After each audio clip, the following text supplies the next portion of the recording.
Әлфирт абының шираттағы шедевры ikimizga birga yozib berdi. Muhabbat kasasi degan Rustam Zakon so'zlari. Hayda birga aytaylik motorim. Olqishlarsiz endi birga aytaymiz biz.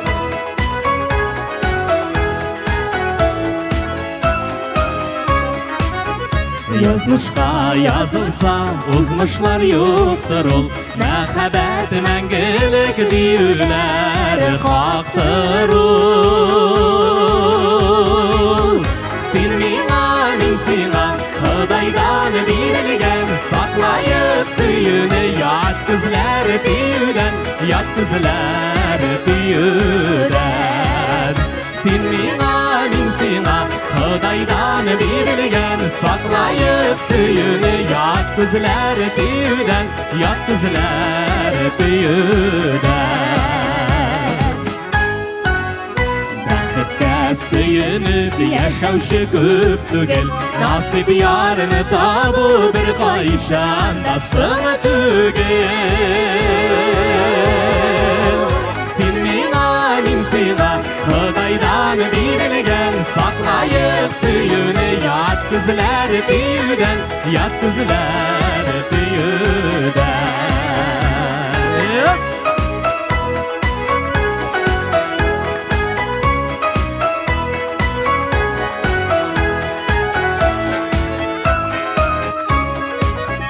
Xudaydan verilgan baxtni saqlayib muhabbat kasasini saqlayib vatmayib.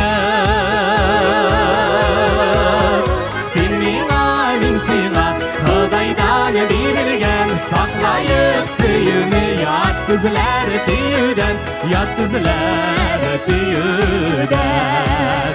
Sen mina min sina Xudaydan verilgan saqlayıb suyuni yat qizlar deyudan yat qizlar deyudan yat qizlar deyudan.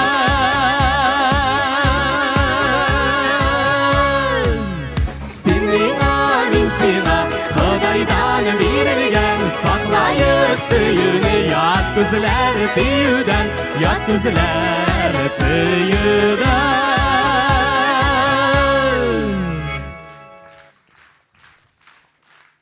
Elmira G'ilfonova. Vakil Jalaliyev. Mansa menim singlim. Hey, rahmat endi.